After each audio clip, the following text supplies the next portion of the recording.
Halo, Oke, Hai.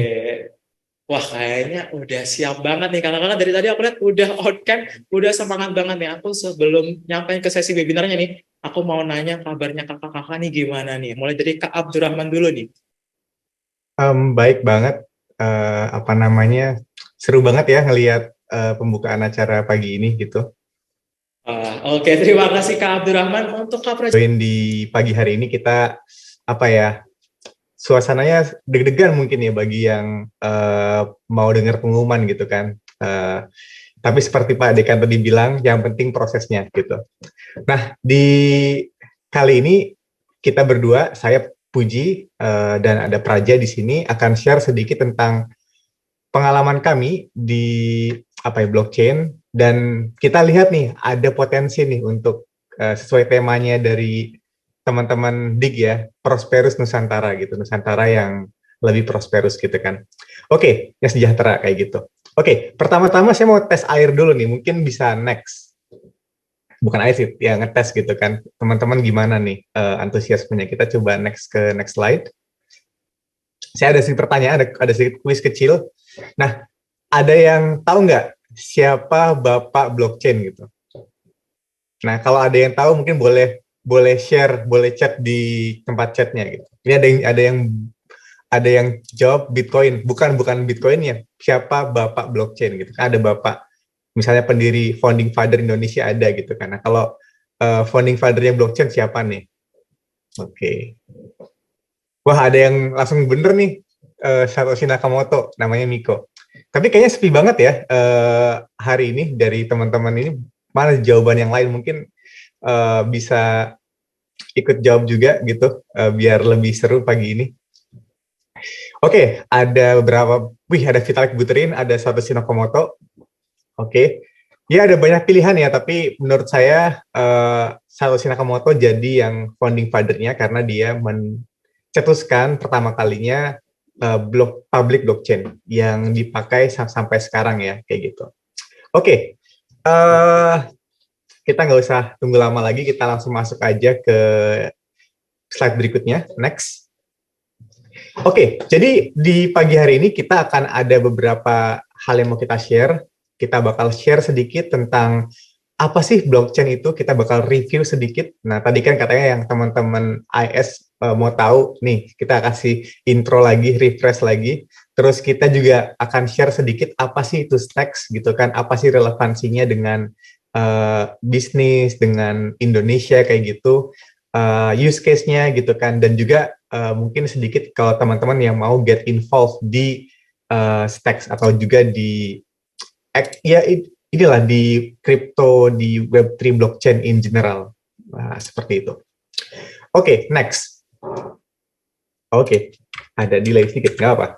Oke, ya jadi pertama-tama kenalin dulu, saya Puji, atau kalau di internet itu MPJ BTC, dan ada Praja. Kita itu Stacks Indonesia, kita official chapter atau komunitas yang official dari Stacks Foundation. Itu adalah foundation yang menaungi uh, blockchain network Stacks gitu kan, dan kita sudah berjalan sekitar 1 tahun lebih ya di Indonesia, dan kita dari nol sampai sekarang udah ada lebih dari 1.000 community member kita di Telegram, di apa namanya Twitter dan lain sebagainya, dan kita itu adalah fokus ke edukasi kayak gitu sih. Jadi fokus kita di sini edukasi non profit kayak gitu. Jadi kita fokus ke gimana caranya membuat lebih banyak orang gitu kan lebih aware tentang potensi dari blockchain, khususnya yang solusi yang kita berikan juga gimana Stacks kayak gitu.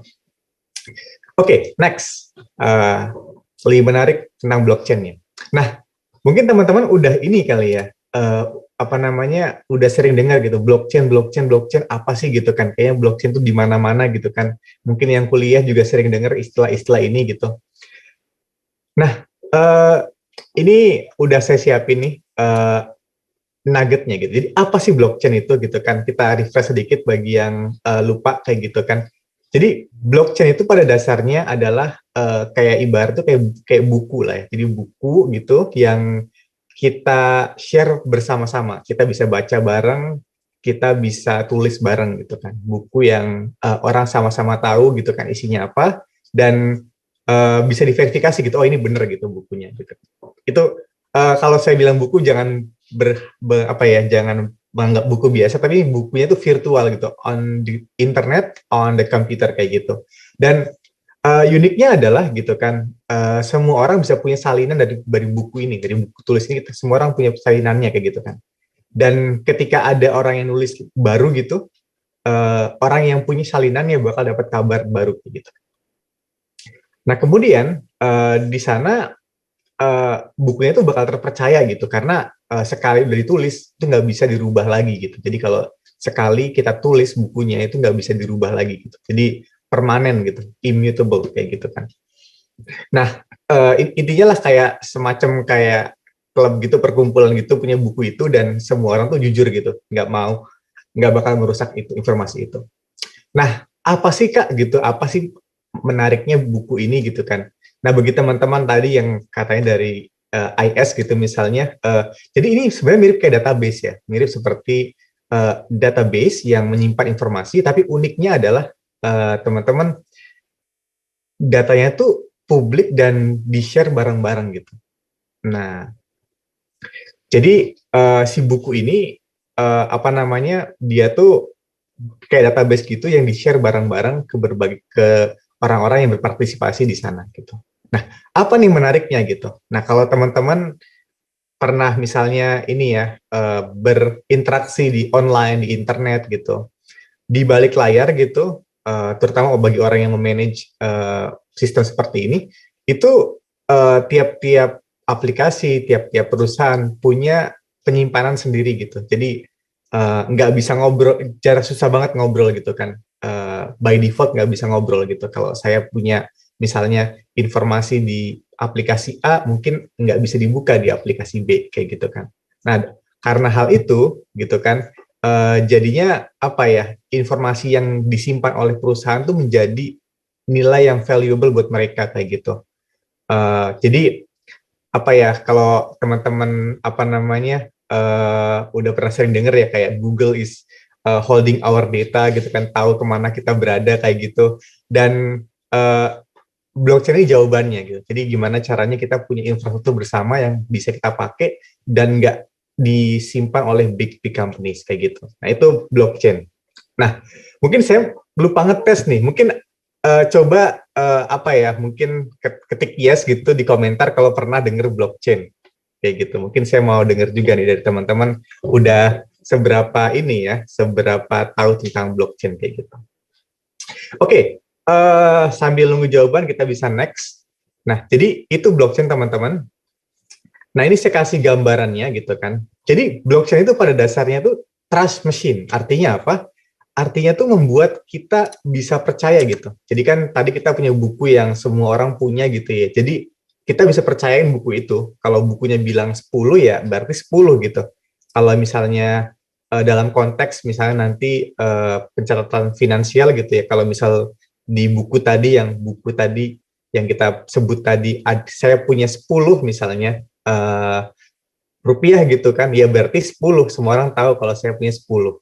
Tapi sekarang gitu kan, di finansial sistem yang sekarang, kalau misal saya punya 10, nggak semua orang paham kayak gitu. Nah itulah makanya kenapa si blockchain ini kaitannya erat dengan financial system, karena ini trust itu sangat dipakai di sana gitu kan. Ini dimention di sini kalau misal orang-orang intermediaris gitu, orang-orang di tengah gitu, bank, government gitu menjadi orang yang kita percaya gitu. Nah, sekarang gimana caranya kita nggak usah percaya sama banks or governments gitu kan, tapi kita punya mesin yang jujur, namanya trust machine, namanya blockchain kayak gitu. Itu gambaran sederhananya. Nanti kita kalau ada yang bingung bisa Q&A kita. Next.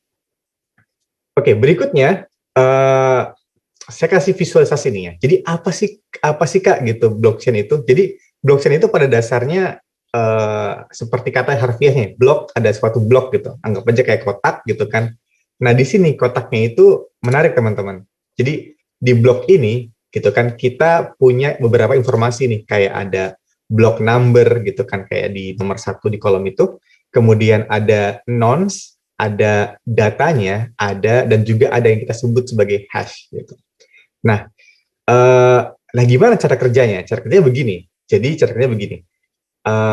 Ada block, ada nonce, ada data gitu kan. Nah, data ini adalah informasi yang kita tulis di buku tulis tadi, di notebook tadi, kita catat di data sini. Jadi kita kasih informasinya di data di sana. Misalnya informasinya tuh bisa hal-hal yang terkait oleh financial system ataupun anything sebenarnya. Kita bisa tulis diary pun dalam blockchain kayak gitu kan. Bisa gambar bisa ditaruh di sana gitu. Makanya kalau teman-teman pernah dengar NFT misalnya, Cung, siapa yang pernah dengar NFT? Nah, itu NFT-nya disimpan di bagian kolom data di sini kayak gitu. Nah, kita punya blok ya. Terus yang menarik adalah ada yang namanya itu hash gitu kan. Hash itu kalau teman-teman belum tahu, ini simpel banget. Hash itu intinya suatu rumus matematika gitu kan yang bisa menjadikan data yang banyak tadi, kayak ada block, ada nonce, ada data, menjadi suatu angka yang acak gitu ya, yang dia tuh predictable, jadi selalu sama. Kalau inputnya sama, hasilnya selalu sama kayak gitu. Nah, ajaibnya apa? Ajaibnya itu kita punya rules sederhana gitu. Jadi kalau misal ada hash ini, dia punya apa namanya 000 di depannya tuh banyak, kita sebut sebagai blok yang valid. Nah, kalau di sini mungkin nggak kelihatan, tapi kalau di sini tuh ada 0 sekitar 4 biji 0 gitu kan, artinya tuh blok yang valid gitu. Nah, dari situ kita punya blok gitu kan. Kemudian next kita bisa punya namanya chain gitu kan. Jadi ada blok, ada chain. Kalau satu blok, kalau ada dua, jadi 3, 4, 5 dan seterusnya di blockchain. Next slide please.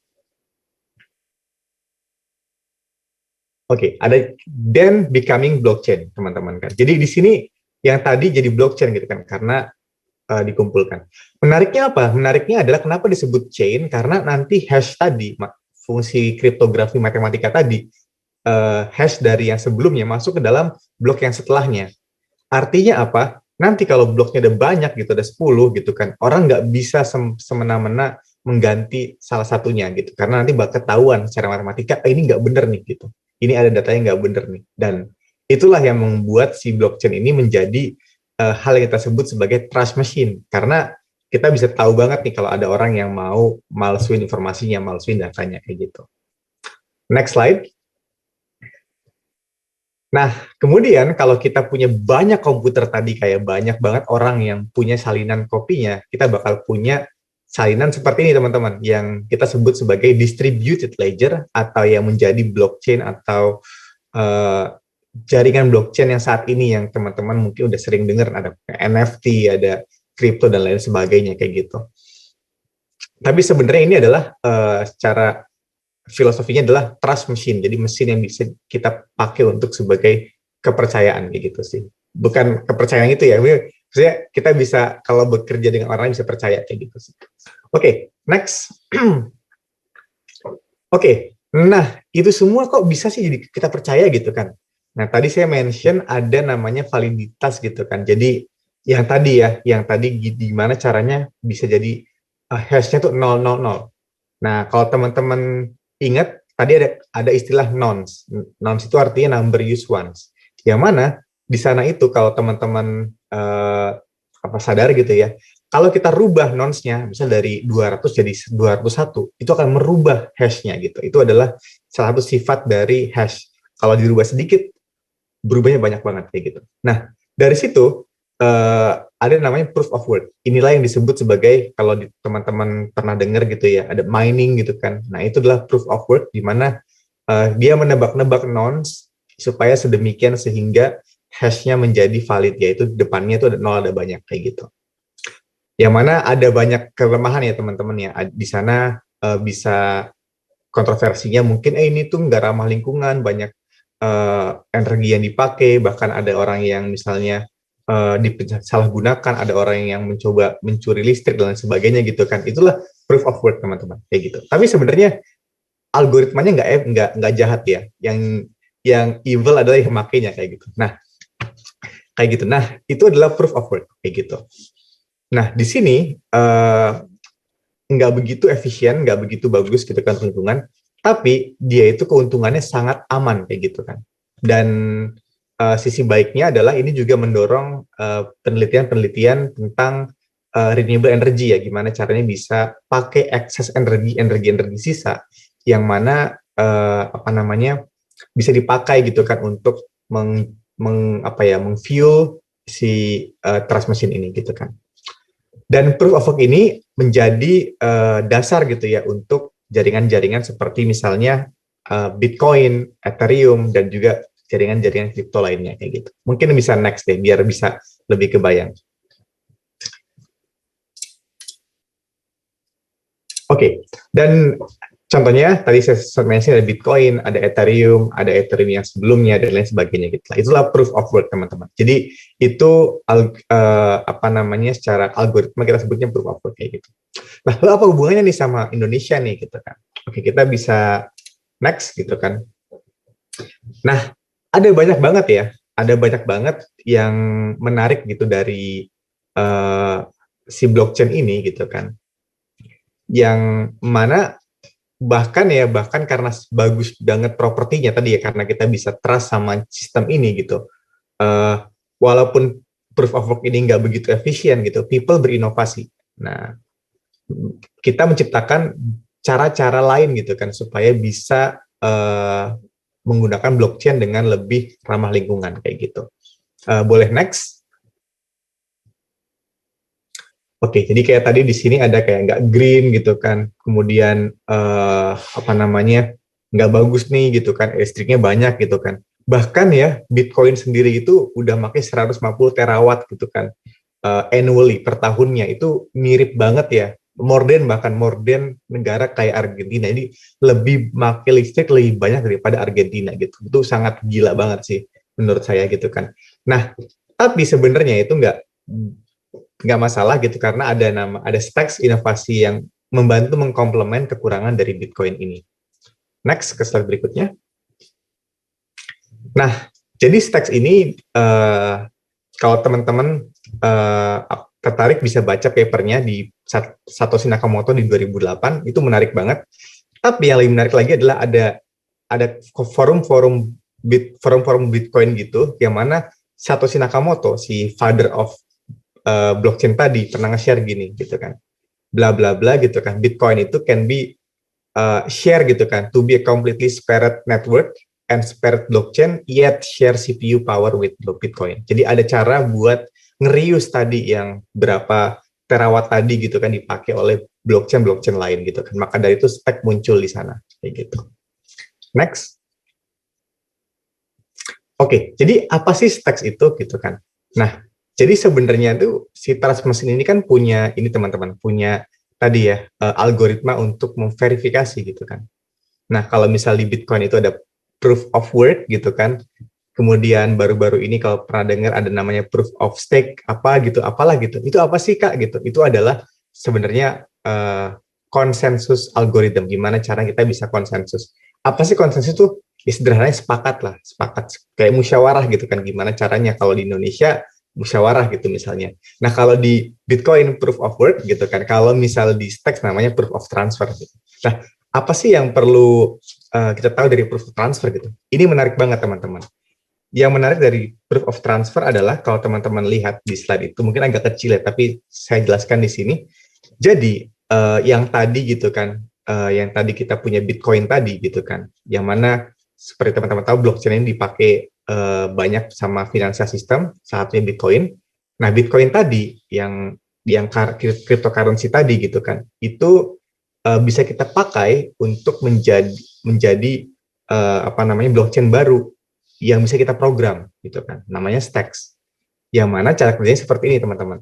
Si penambang Stacks itu dia kalau pengen mendapatkan misalnya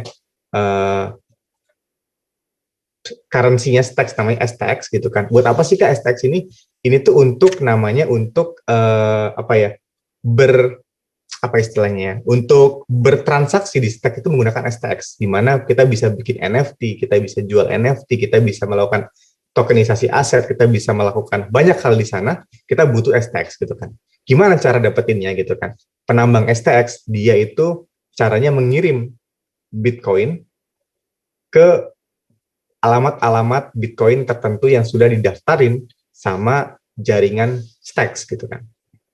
Bukan satu Bitcoin ya, tapi kayak parsial gitu, kayak berapa Satoshi gitu kan. Jadi Satoshi itu kayak satu per berapa? 9 kayaknya, 10/9 gitu kan. Jadi 0,001 gitu kan. Bitcoin yang mana dikirimkan ke alamat-alamat yang sudah kita define di jaringan Stacks gitu kan. Kemudian ada sisi lain di mana ada kita sebutnya stacker gitu kan, orang-orang yang mengamankan jaringan Stacks yang dia mengunci STX yang dia punya, dengan reward dia mendapatkan Bitcoin yang dihabiskan oleh para penambang itu gitu kan. Kemudian dari sana orang-orang para penambang STX dapat STX gitu kan. Jadi kayak circular gitu. Yang ngasih STX dapat Bitcoin, yang ngasih Bitcoin dapat STX. Muter kayak gitu. Nah, itu jadilah namanya kita sebut sebagai proof of transfer karena orang yang boleh menulis atau memverifikasi transaksi di jaringan Stacks itu adalah orang-orang yang dia tuh menghabiskan Bitcoin paling banyak kayak gitu. Jadi yang paling banyak tuh yang menang biasanya kayak gitu. Tapi kan orang nggak bisa nebak ya. Kadang sekarang itu paling banyak, mungkin di berikutnya tuh nggak paling banyak kayak gitu. Jadi ini tuh ada suatu kayak game teori lah gitu. Kalau secara akademik kita sebutnya game teori di sana kayak gitu. Nah, itu adalah POX atau proof of transfer yang membuat jaringan blockchain aman dan membuat adanya jaringan blockchain kayak gitu, jaringan Stacks kayak gitu. Berikutnya, next, berikutnya lagi di sini kita udah punya proof of transfer teman-teman gitu, udah punya proof of transfer. Berikutnya kita punya apa namanya jaringan baru nih namanya Stacks, yang mana lebih user friendly dan bisa kita program kayak gitu. Nah, teman-teman yang dari IT mungkin senang ya kalau kata program gitu. Nah, itulah yang diusulkan sama Stacks gitu. Gimana caranya bisa memprogram salah satu jaringan blockchain yang paling aman, yaitu Bitcoin kayak gitu. Next. Oke. Lalu apa sih Kak gitu? Manfaatnya tuh apa sih Kak gitu? Kita punya apa namanya Stacks, Bitcoin gitu kan. Kayaknya ribet banget sih. Sebenarnya nggak ribet. Sebenarnya bagi teman-teman yang mau get involved, teman-teman bisa pakai tanpa perlu kayak mikirin gimana cara kerjanya. Tapi di sini saya share untuk sebagai edukasi kayak gitu. Jadi apa sih manfaatnya untuk bisa pakai ini tuh? Ada banyak gitu kan. Contohnya nih yang sudah ada di jaringan Stacks, misalnya ada Alex gitu kan, yang mana dia itu decentralized exchange, di mana bisa ngebantu banyak-banyak banget kayak entrepreneur misalnya fundraising gitu kan, ataupun ada yang mau invest trading di sana bisa juga gitu kan. Dan juga ada orang yang melakukan tokenization gitu. Jadi orang bisa mentokenize aset-aset fisikal menjadi aset digital di sana. Biar apa? Biar asetnya bisa lebih gampang dijual gitu. Kalau mungkin pernah belajar ekonomi, ada yang aset yang liquid, ada yang nggak liquid ya. Nah, kalau aset fisik kan banyaknya nggak liquid gitu kan. Nah, dengan adanya hal-hal seperti Alex ini membuat jadi liquid kayak gitu. Karena waktu saya nggak bisa di ke satu persatunya, tapi teman-teman bisa cari aja di sana, ada Alex di sana kayak gitu di Google kayak gitu ya. Oke, berikutnya ada juga Arcadico yang mirip-mirip ya, tapi dia juga bikin yang disebut sebagai stable coin, yang mana gimana caranya bisa membuat orang mudah bertransaksi di jaringan blockchain kayak gitu kan, yang menggunakan stable currency gitu, seperti rupiah, seperti US dollar kayak gitu kan. Itu ada Arcadico di sana kayak gitu kan. Ada juga beberapa yang lain seperti USDA kayak gitu kan, stablecoin yang dibuat juga. Ada juga decentralized exchange yang lain namanya StackSwap dan lain-lain. Jadi ada banyak banget use case yang bisa kita pakai di sini yang ngebantu apa namanya orang biar bisa lebih mudah nih pakai teknologi ini gitu. Dan ini juga bagi jadi kesempatan nih buat teman-teman di sini di competition ataupun mahasiswa di Indonesia pada umumnya gitu kan, untuk bisa mulai get involved gitu, karena banyak banget opportunity yang bisa di unlock di sini gitu kan, baik yang mau belajar, mau suka teknologinya, ataupun mau upskilling gitu kan, karena makin banyak juga apa namanya employer yang looking for this kind of skill, dan juga bagi teman-teman yang mau entrepreneurship banyak juga kesempatan yang bisa kita ambil di sini kayak gitu.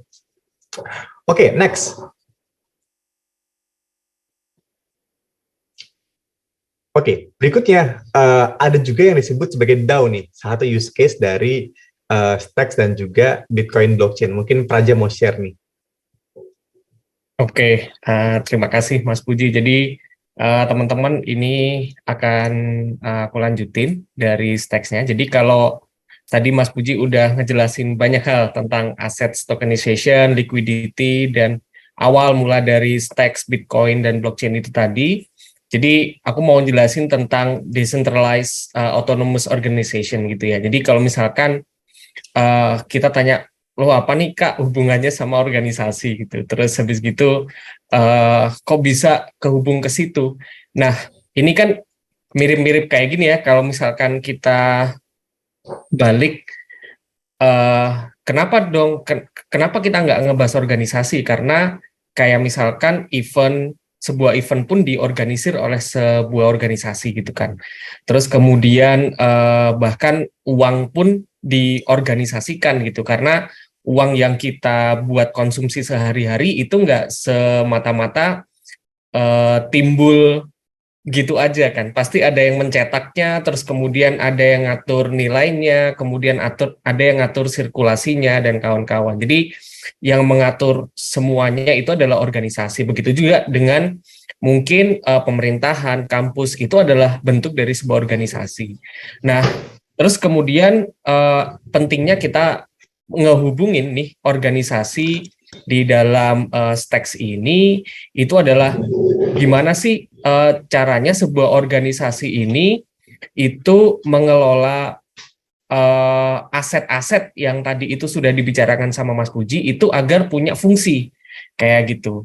Nah, terus apa bedanya Kak sama organisasi-organisasi yang lain? Tentu aja beda gitu. Karena kalau misalkan di cryptocurrency atau di blockchain itu organisasinya itu dia rely very much on technology gitu. Jadi the more advanced you create technology itu the better you will have your organization.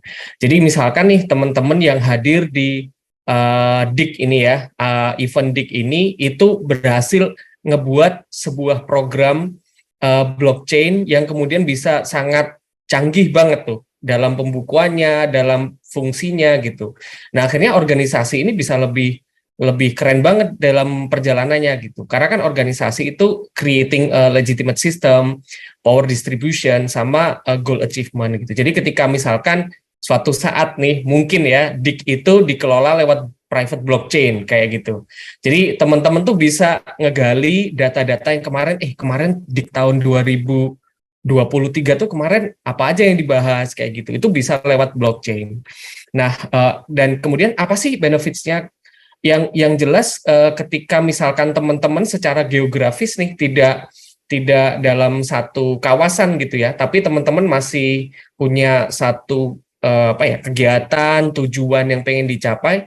Nah, ini bisa banget memanfaatkan decentralized autonomous organization ini gitu, lewat teknologi, lewat internet dan kawan-kawan. Jadi you will have no geographical distance. Terus kemudian you will have no trouble at communications, at coordination, karena udah by system, udah by program kayak gitu. Nah, mungkin next teman-teman bisa di next slide.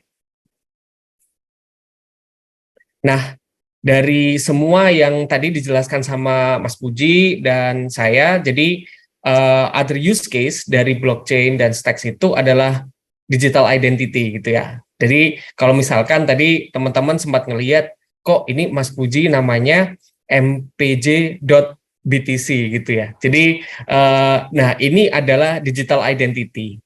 Ini yang keren ya. Jadi kalau misalkan kita di dunia nyata gitu kan, kadang itu kita ada nama, terus kalau identity card kita itu KTP gitu kan, atau paspor gitu.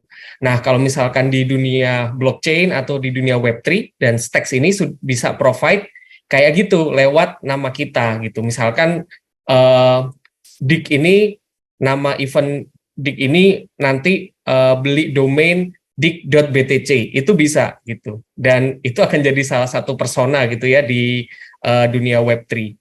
Nah, lainnya adalah supply chain management. Jadi Stacks ini bisa menjadi salah satu sarana untuk improve transparansi dan efisiensi di dalam supply chain management kayak gitu. Next-nya.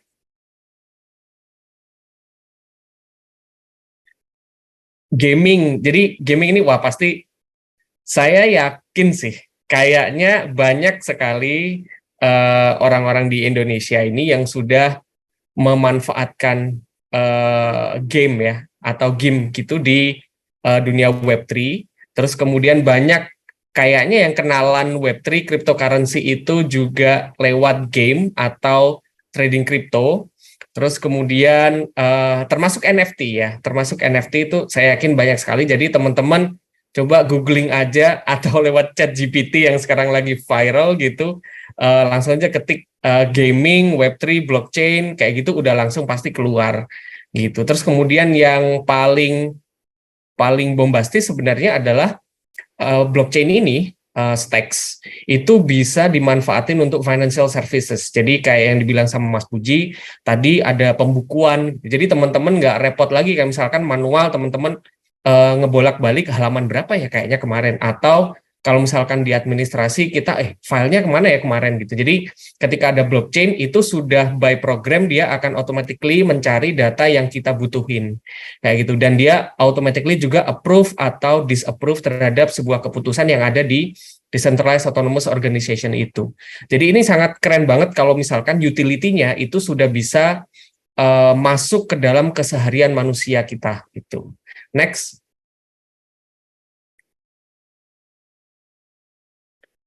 Real estate dan healthcare. Jadi Stacks itu sekarang juga bisa digunain di utility real estate gitu ya. Jadi kalau misalkan teman-teman transaksi nih untuk real estate itu bisa loh pakai token Stacks atau kripto-kripto yang lain, Web3, terus kemudian pakai teknologi blockchain ini. Jadi untuk nge-track ownership-nya, untuk nge-track property rights-nya. Nah, apalagi ini kan mau dan sedang dikembangkan metaverse ya. Jadi di dalam metaverse itu kan isu-isu tentang kepemilikan properti di dalam dunia digital itu kan jadi salah satu yang diperdebatkan. Ini punya siapa nih IP address ini? Ini punya siapa nih lahan-lahan di di dunia digital ini punya siapa gitu. Nah, blockchain itu it simply solve the problems kayak gitu. Nah, terus kemudian kalau di healthcare ini ada bahwa ada kan kayak misalkan kita itu punya health records gitu ya. Jadi kalau misalkan teman-teman ke rumah sakit, teman-teman rajin medical check up, itu pasti ada medical records. Nah, kemarin atau mungkin ada di beberapa tempat itu ada kasus-kasus yang mungkin teman-teman pernah ngalamin. Jadi misalkan kita ke rumah sakit nih, terus kemudian kita mau medical check up, tapi layanannya lama banget gitu. Nah, kenapa kok lama? Karena kan biasanya tuh rumah sakit mencari medical records kita kan, gitu, lewat manual, bisa lewat komputer.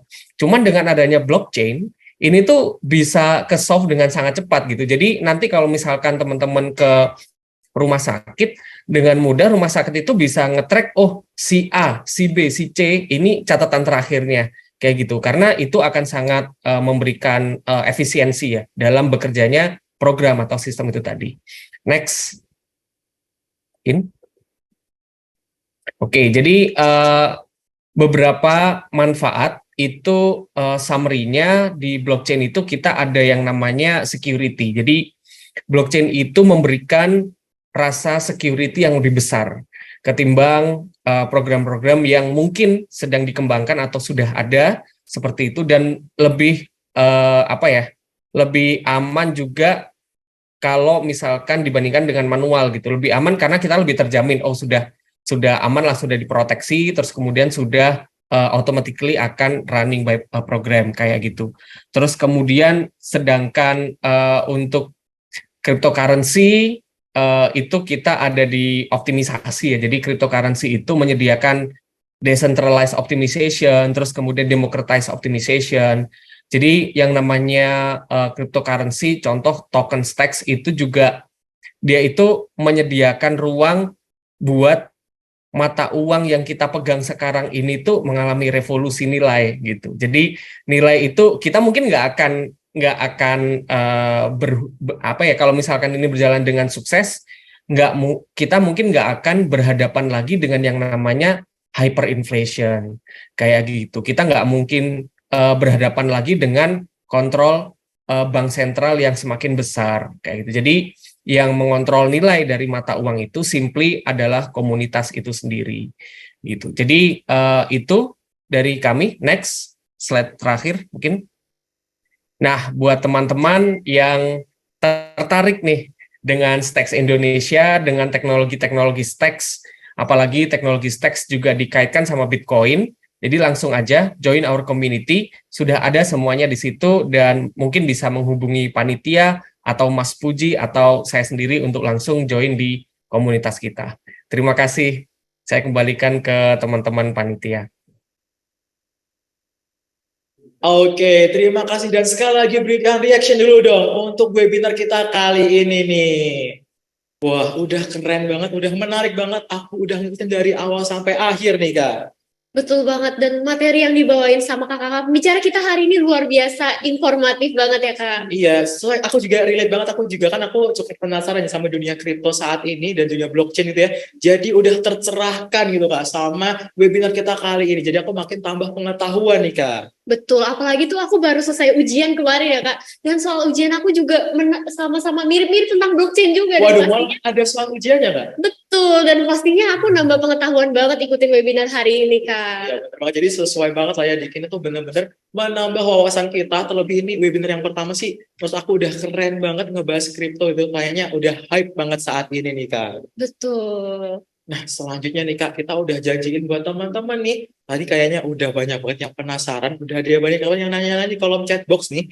Nah, sekarang Kak, kita akan langsung masuk ke sesi Q&A nih Kak. Wah, kayaknya kalau teman-teman kita udah pada penasaran banget, pengen langsung nanya-nanya langsung sama pembicara kita yang hari ini luar biasa keren banget, Kak. Bener banget. Buat teman-teman yang penasaran bisa aja langsung raise hand, memperkenalkan nama dulu, mulai dari nama nih, terus juga jurusannya, dan dari universitas mana nih. Dan sebelum kita masuk ke sesi Q&A nih Kak, biar kita enak ngobrolnya juga sama kakak-kakak pembicara kita nih, aku mau nanya-nanya dulu sama kakak-kakak nih, enaknya dipanggil Kak siapa nih? Soalnya kan namanya cukup panjang ya Kak, jadi aku penasaran nih, siapa sih nama panggilan yang enak gitu buat kakak-kakaknya. Mungkin dari Kak Abdurrahman dulu. Oke, ya panggil Pak Puji aja nggak apa-apa. Oh, Kak Puji. Dan untuk Kak Praja? Kalau saya Praja aja boleh. Oke, berarti Kak Puji dan juga Kak Praja nih. Buat teman-teman nih bisa banget langsung bertanya-tanya, bisa raise hand kalau emang penasaran gitu ya seputar kripto juga blockchain. Apalagi kalau teman-teman mungkin masih belum prepare gitu ya, nggak mau mukanya terlihat karena belum touch up dan sebagainya. Kita juga udah menyediakan link Slido nih buat teman-teman langsung bertanya-tanya kepada para pembicara kita nih Kak. Betul banget, untuk teman-teman tunggu apalagi teman-teman kapan lagi kalian bisa nanya-nanya langsung sama pembicara kita yang luar biasa keren banget. Wah, kira-kira udah ada belum nih Kak yang mau udah raise hand ingin bertanya-tanya nih Kak? Kayaknya masih malu-malu nih Kak. Betul, atau mungkin mereka masih mempersiapkan pertanyaannya nih Kak. Iya, sama tahu pertanyaannya satu paragraf ya Kak, kita nggak ada yang tahu juga nih. Kita mungkin langsung cek Slido aja. Wah, udah ada nih Kak ternyata di Slido. Nah, sebelum nunggu teman-teman yang ada di Zoom bertanya nih, kita langsung masuk ke link Slido-nya aja nih Kak, aku bacain aja. Yang pertama nih ada dari Kak Anonim. Waduh, ini harusnya kalau nanti nanya-nanya kasih nama aja nih. Siapa tahu nanti ada yang tertarik sama namanya, kenalan gitu kan. Dapat cantolan lagi gitu, nggak ada yang tahu juga nih. Langsung aja aku bacain yang pertama ya Kak. Yang pertama untuk pertanyaannya, apakah penggunaan blockchain akan dimanfaatkan oleh pemerintah mengingat kepopulerannya di masyarakat seperti kasus di internet di era 90-an nih. Baik, mungkin untuk Kak Puji ataupun Kak Praja bisa bantu menjawab Kak. Oke, baik. Iya, jadi tentunya ada banyak banget ya menyentuh pemerintah gitu tadi pertanyaannya ya. Apakah bakal dipakai sama pemerintah gitu kan? Tentunya bakal banyak banget disentuh sama pemerintah dalam hal ini sebagai regulator gitu kan, karena teknologi blockchain ini dipakai banget untuk hal-hal yang berbau finansial gitu kan, jadi pasti bakal ada dipakai untuk regulasi kayak gitu pastinya pertama gitu kan. Yang kedua gitu kan, ini tuh apa ya, pemimpin-pemimpin di dunia ini kayak dibagi dua gitu, kayak split gitu kan. Ada yang di embrace di what is it, crypto blockchain gitu kan, seperti negara-negara yang mungkin pernah dengar ada Bitcoin menjadi legal tender misalnya di El Salvador gitu kan, dan juga di beberapa negara-negara lain gitu kan. Bahkan ada negara aku lupa itu di Amerika Latin lah kalau nggak salah, yang mana dia tuh udah transaksi dia di blockchain gitu kan lebih tinggi dibanding transaksi di mata uangnya dia sendiri kayak gitu. Jadi pemimpin dunia itu split gitu kan, ada yang support, ada yang enggak, tapi tentunya bakal banget terkait ya, karena mereka pasti bakal butuh meregulate hal-hal seperti ini, karena hal seperti itu mengundang spekulasi dan mengundang kayak gitu-gitu ya. Jadi kalau saya sih di sini kita dari Seks Indonesia nggak ngasih financial advice gitu. Jadi kita tetap menyarankan untuk do your own research kayak gitu. Tapi terkait pertanyaan tadi tentunya nanti bakal banyak dipakai gitu kan, baik regulasi maupun juga bagi negara-negara yang mengembrace itu, mereka mungkin bakal langsung menerima kayak gitu sih.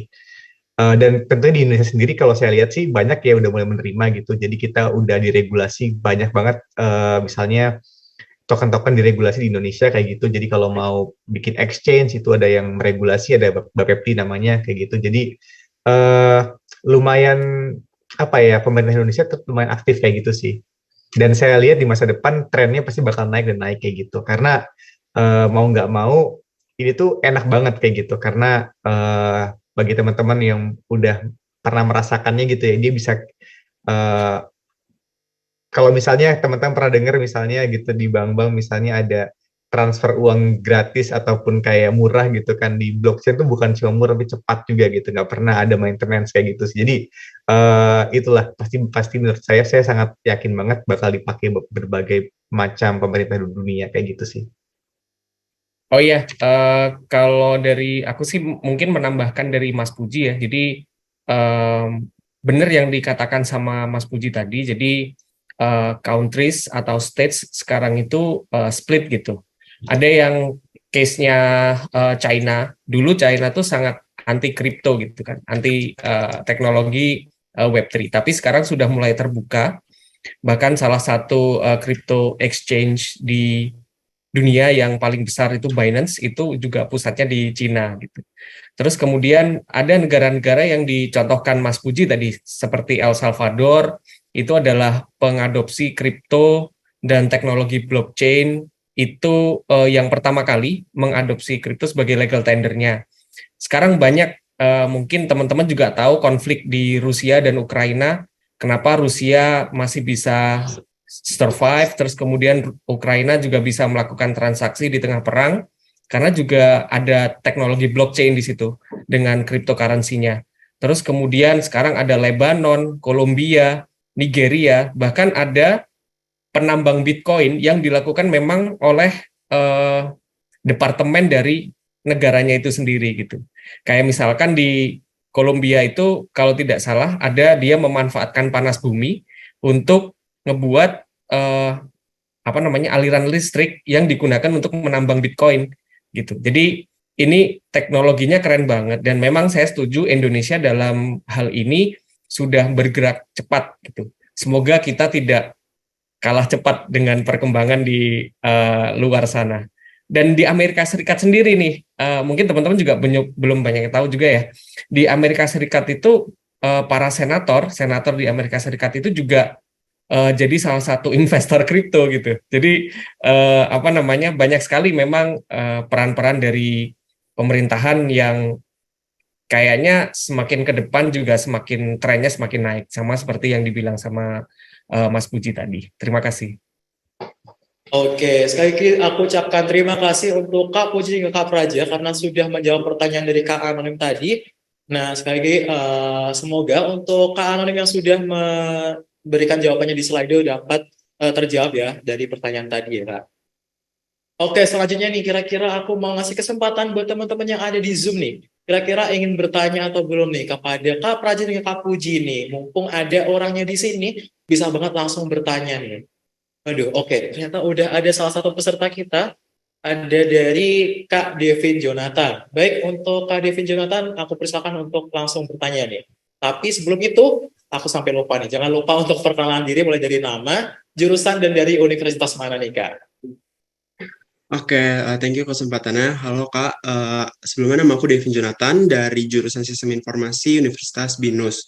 Aku mau tanya, kalau misalnya seandainya Indonesia nanti menerima sepenuhnya untuk mengimplementasikan blockchain untuk sistem keuangannya, kira-kira dampak positifnya itu apa aja Kak?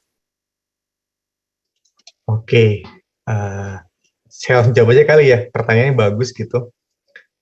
Oke, jadi dampak positifnya. Jadi sebenarnya ada banyak banget ya yang apa namanya dampak positifnya gitu. Kalau misal mau diterima langsung.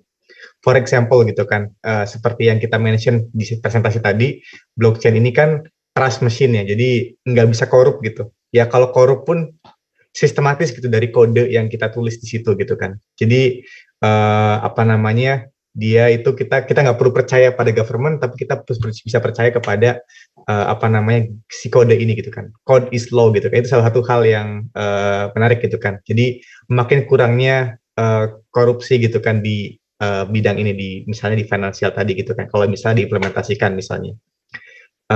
Tentunya kalau mau ke sana tetap harus diimbangi oleh regulasi dan segala macam aturan yang cukup kayak gitu kan. Selain itu keuntungan lainnya adalah teman-teman bisa merasakan gitu kan yang tadinya misalnya apa ya banyak banget gitu isu misalnya unbank gitu kan orang-orang yang mungkin belum tersentuh oleh bank gitu kan di Indonesia dari 200-300 juta orang di Indonesia yang tadinya unbank gitu ya dengan adanya si kripto ini itu bakal sekarang kita udah punya digital bank ya, tapi kalau dengan adanya kripto dan juga blockchain gitu kan, itu bakal lebih mudah lagi gitu entry untuk punya so-called nomor rekening tadi gitu kan, yang mana kalau di kripto di blockchain kita sebutnya wallet gitu kan. Jadi makin cepat makin mudah gitu kan. Jadi itu salah dua dari apa ya namanya manfaatnya gitu. Tapi masih banyak yang lain gitu sih kalau mau kita bahas di hari ini dari mulai kecepatan gitu kan, biaya transfer murah gitu kan bagi teman-teman yang mungkin misal suka keluar negeri ataupun suka kirim dari luar ke dalam keluar gitu kan kita jadi murah remittance-nya gitu kan tanpa ada fee dan lain sebagainya jadi makin efisien lah gitu jadi yang tadinya banyak biaya-biaya yang tadinya di apa namanya ada di bank ada di mana bakal berkurang kayak gitu sebagai contoh di kripto kita punya apa namanya movement yang disebut sebagai decentralized finance gitu kan DeFi yang mana contoh sederhana ya jadi misalnya di bank-bank konvensional gitu kan kita bisa misalnya dapat contoh ya interest gitu kan misalnya 6% gitu kan paling tinggi misalnya kan kalau di kripto itu karena kita udah menghapus biaya-biaya lainnya gitu kan biaya-biaya untuk kayak bank itu udah digantikan dengan suatu hal yang disebut sebagai smart contract gitu kan yang mana nggak perlu ada orang di tengahnya gitu kan yield-nya itu bisa lebih dari itu gitu kan bahkan ada sampai 10% misalnya kayak gitu jadi kripto menawarkan sampai sebesar itu jadi ada banyak benefit lah gitu sih kalau kita pakai menggunakan financial system yang pakai kripto ini kayak gitu sih jadi itu salah satu beberapa contohnya mungkin dari Praja punya beberapa contoh lain. Oke, Mas Puji, terima kasih. Kalau dari saya sih menambahkan contoh yang memang sudah kejadian ya di Indonesia kemarin tentang NFT sih. Mungkin juga ini jadi satu kesatuan ya. Cryptocurrency, blockchain, dan NFT, Web3 itu nanti akan jadi satu kesatuan. Jadi ketika sudah banyak diterima, bahkan mungkin sama pemerintah Indonesia juga sangat diterima, mungkin akan ada miliarder-miliarder baru di Indonesia. Karena kemarin kan juga NFT viralnya di Indonesia karena muncul 1 miliarder baru gitu. Kalau menurut saya sih itu aja. Terima kasih. Oke, mantap. Baik, terima kasih untuk Kak Puji dan Kak Praja atas jawabannya. Untuk Kak Devin, apakah pertanyaannya sudah terjawab? Sudah, terima kasih banyak Kak. Baik, terima kasih untuk Kak Devin dan juga terima kasih untuk Kak Puji dan juga Kak Praja telah menjawab pertanyaan dari Kak Devin. Oke, untuk selanjutnya nih buat teman-teman yang ada banyak banget nih yang nanya di Slido nih, mulai dari Kak Sanjaya dan juga ada Kak Koirudi nih. Tapi nih, aku mau nantang aja nih buat teman-teman, kita bakalan mendahulukan buat yang nanya-nanya dulu di Zoom nih. Tadi kayaknya ada Kak Brian Pratama, apakah ingin bertanya? Oke, saya mau tanya soal apa ya penggunaan eh, blockchain ini. Kan di tahun 90-an, Tim Berners-Lee itu kan juga mengajukan hal yang sama, yaitu internet sebagai teknologi itu bisa mendemokratisasi informasi yang ada di seluruh dunia. Sama persis yang dia impikan. Tetapi ternyata internet makin hari itu makin tersentralisasi gitu loh, terutama di era Web 2 ini, setelah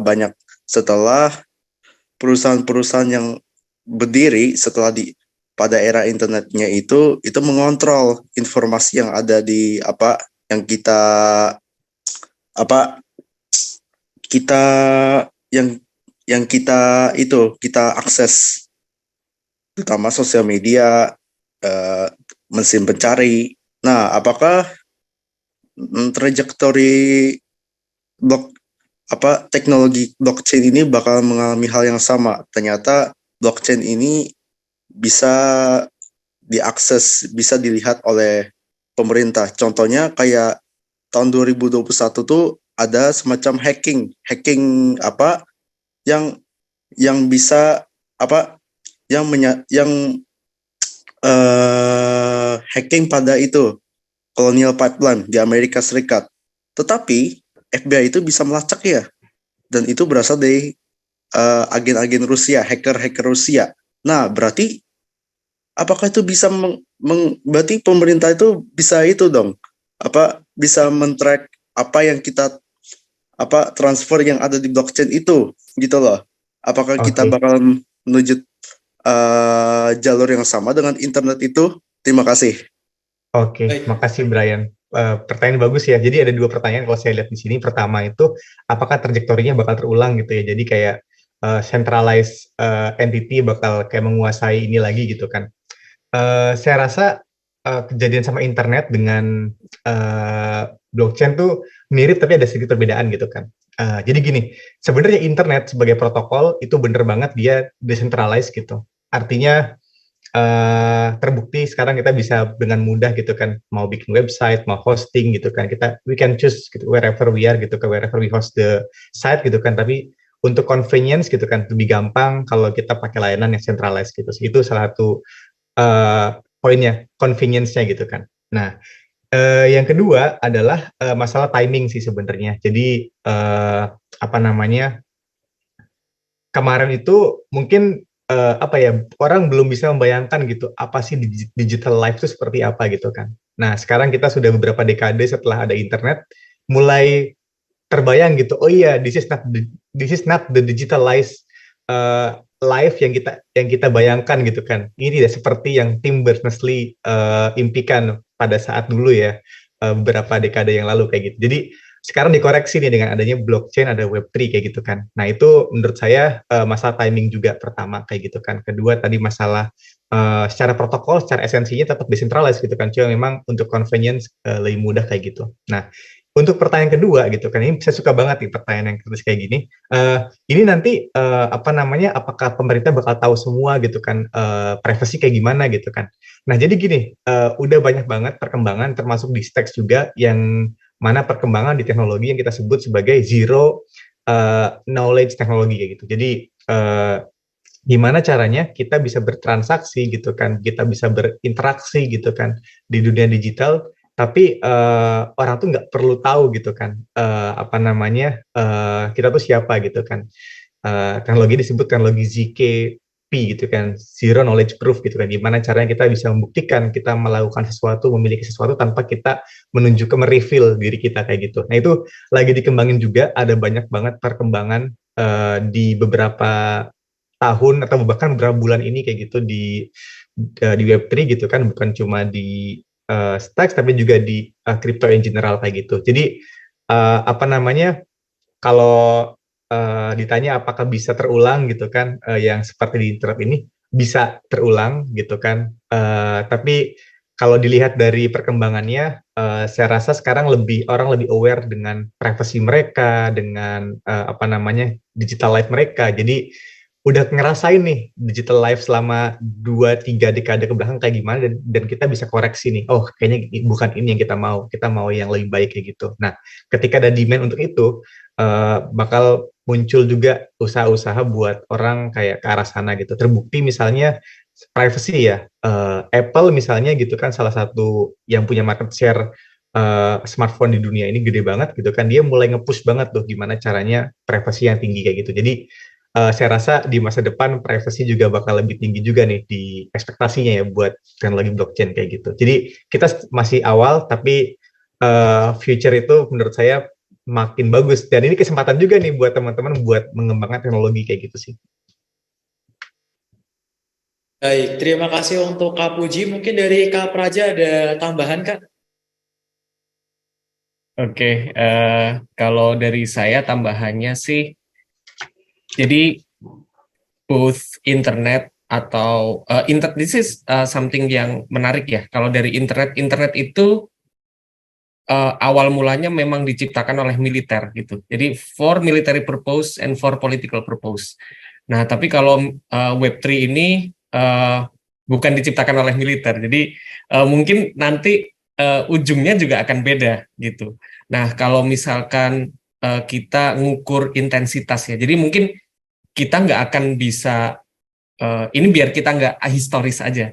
Jadi tren demokratisasi dari mungkin di Indonesia ya, tren demokratisasi mulai dari 1970, 1980, 1990 sampai sekarang itu saya rasa mengalami peningkatan gitu. Nah, mungkin buat generasi-generasi yang lahir di tahun 2000-an, mungkin ada tren penurunan mungkin. Cuman kalau misalkan itu dibandingkan ke sebelum tahun 2000, itu meningkatnya sangat drastis gitu. Sekarang banyak media bisa lahir, banyak suara-suara netizen didengarkan, bahkan kebijakan-kebijakan pemerintah pun kadang tidak lepas dari atensi netizen gitu ya. Netizen beratensi kemana gitu, kadang kebijakan di situ. Bahkan mungkin pemilihan pemimpin gitu di negara kita sekarang netizen juga punya banyak porsi menentukan siapa yang kiranya bisa jadi pemimpin gitu. Jadi so I think Web3, kripto dan blockchain ini semakin memperkuat sih demokratisasi yang memang sedang diperjuangkan oleh para proponen gitu ya, atau supporter dari demokratisasi dan desentralisasi gitu. Jadi kalau saya pribadi sih melihatnya ini adalah sesuatu yang worth to fight for, dan ini akan menambah intensitas dari keterbukaan, transparansi itu sendiri. Terima kasih. Baik, sekali lagi terima kasih untuk Kak Puji dan Kak Praja. Untuk Kak Brian, apakah pertanyaannya sudah terjawab? Cukup. Oke, baik. Sekali lagi saya ucapkan terima kasih untuk Kak Brian dan juga terima kasih untuk Kak Puji dan juga Kak Praja karena sudah menjawab pertanyaan dari Kak Brian.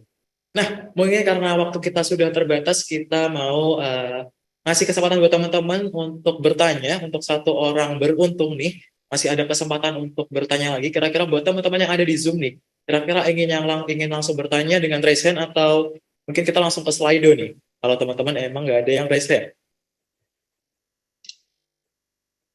Oke, jika masih belum ada, mungkin langsung aku di Slido karena ini udah 18 menit yang lalu nih udah ditanyain sama Kak Sanjaya. Mungkin Kak Sanjaya nanti di Zoom bisa raise hand kalau ingin bertanya langsung. Tapi aku bacakan aja untuk di Slido-nya. Untuk Kak Sanjaya, untuk pertanyaannya, apa saja ancaman atau risiko dari penggunaan blockchain di era digitalisasi saat ini, dan bagaimana seharusnya menanggulangi ancaman tersebut, Kak? Baik, untuk Kak Puji dan Kak Praja, waktu dan tempat saya persilakan.